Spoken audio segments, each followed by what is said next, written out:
Hello and welcome to VerseByVerse My name is Chris. And I am Mike. Welcome, everybody. We're happy to have you here. Today we're going to be looking at the book of Galatians. It's a very good book, one of Paul's most strident books about what the true gospel means. And just I guess before we get into the text, by way of introduction, let's look at a sort of a basic outline of the book of Galatians. The book of Galatians basically is cut up into four parts. You've got the introduction and salutation, where he gives greetings and everything. And you actually see a little bit where he talks about sort of an astonishment at the lapse of the gospel there. And then you see in the next part, Paul defending the authority of his gospel there in verses chapter 1, from chapter 1 to middle of chapter 2, verse 21 in chapter 2. And then you see Paul defending the message of the gospel and holding the doctrinal truth of grace, which is, I think, really cool. It's one of the things that's talked about so little by mainstream pastors and is so important. That happens from about 3:1 to chapter 4, verse 31. And then we see Paul defending the freedom of his gospel, the gospel of grace, chapter 5, verse 1 to all the way up to chapter 6, verse 10. And then done. Then conclusion from chapter 6, verse 11 to 18. Now, really, the central issue for the Galatian churches appears to be the same one that was debated at the council in Jerusalem in Acts, namely, is Jesus Christ and his sacrifice and grace really enough? And two, to what extent, if any, does keeping the law play in salvation? Now, as we're going to see in chapter 1, and really more in chapter 2, there were Jewish teachers who really wanted to bring the Galatian believers under the law and were teaching and speaking thusly. In several parts of the book, as we will see, it appears that Paul is being attacked personally by his opponents to undermine his probably considerable influence in the churches of that region. It's likely that Paul's detractors charged that he was not among the original disciples and therefore lacked authority, that his message had somehow departed from the gospel message preached at Jerusalem and was thus, anathema, an interloper, and his message of grace was somehow insufficient and would result in sinful, lawless behavior and a life unpleasing to God. So that's kind of the overview that I have for that. Chris, do you want to add anything? Sure. This is kind of, as you mentioned, it's really about grace. If there's a central theme about the whole book, it seems to be grace. In fact, some people view this as a short version of the book of Romans, almost kind of like a tract because it's so short. Paul, he says later on that he actually some scholars disagree whether he just signed it or whether he actually wrote the letter with his own hand, which would not be typical of what he normally did. He would normally use a professional scribe, sometimes called an amanuensis.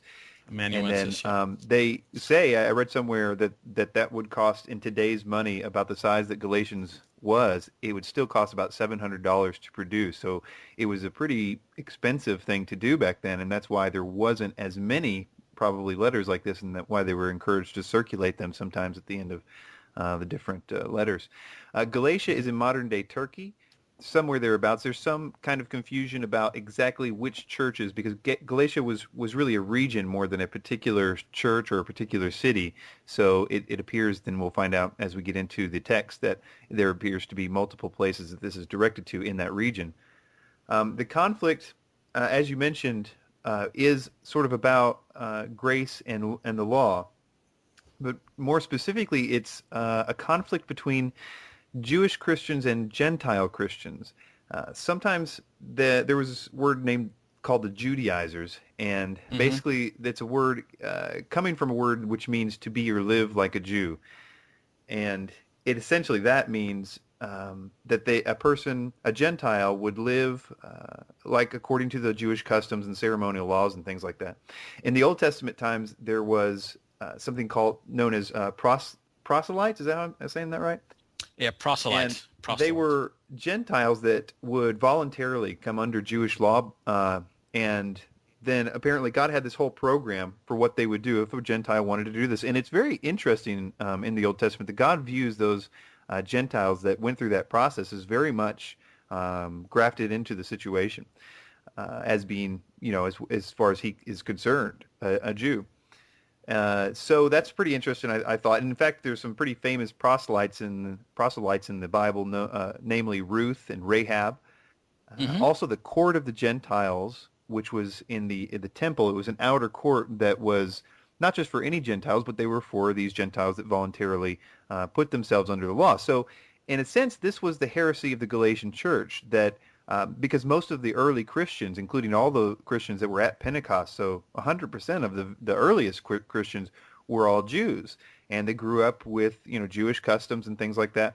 So there was a little bit of confusion when the Gentiles were also clearly given the same spirit, the same gifts as them. There was a time of wondering, does that mean if they're going to accept the Jewish Messiah, does that mean that they also, like us, have to be Jews? Did they get this because, did they now have to be circumcised and all these things? But as we will see, Paul is quick to point out that this idea contradicts the very gospel of Christ itself. So in doing that, Paul really lays forth a just manifesto of grace. Some people call this the Magna Carta of spiritual freedom. Magna Carta. Yeah, actually, I don't know why. I guess it's Manifesto and Magna Carta got me all. But anyway, the central theme is salvation by grace alone. And grace, just a thumbnail definition there, is not getting what you deserve, essentially. I mean, it's a little more complicated, but then that's contrasted with mercy, which is not getting what you do deserve. Did I say that right? Kinda. I liken it like this. Brother Tom, whom you've met and know, was a very good friend of mine. He puts it like this when he gives messages. He says that it's kind of a drawn out thing, but he was driving without a motorcycle without a helmet one time, and he got pulled over by a policeman. And the policeman said, "Well, what are you doing?" And he said, "Well, I'm riding." And the policeman said, "How come you don't have a helmet?" He said, "Because I don't own one." And then he looked at his license and said, "You don't have a license to ride a motorcycle." And he said, "Well, I don't." Yeah. And he said, now the cop should have given him a ticket, but he didn't. Right? So that's grace. That's kind of grace. Now the story goes on that the cop said, "Okay, you can either leave it here or you can walk the bike, but you can't ride it." So he's only a half mile from the station where he needs to have it tuned up. So he decides he's going to walk at a half mile, and he gets to this hill that he just can't possibly climb. He's like, "I just can't do it with this bike." And just as he's like psyched himself up to think that he can do it, over the hill comes this big truck, flatbed truck, and pulls over in front of him, and it gets out, and it's the policeman in plain clothes, and is saying, "Here, put the motorbike on the car, and I'll take you to the rest of the way." And that's sort of like mercy. Right. Well, okay. Mercy is that makes sense. That makes sense. But we definitely don't want to get what we deserve. That's the main thing. No, that's the point. And it's actually interesting because grace is this whole concept of God's salvation is like the antithesis of what man would want salvation to be like. All the religions of the world are trying to reconcile themselves to God through their various works, or even those that are very spiritual, they view themselves as getting more spiritual, doing it themselves, all the work that they're doing. And Christianity is unique in that it is essentially the opposite stance. There's nothing that we can do to earn it, which actually is kind of offensive to not be able to add anything to it. And I think that's why we'll see as we get into this letter that there might be such an opposition to it. Some really enigmatic passages that we're going to be looking at.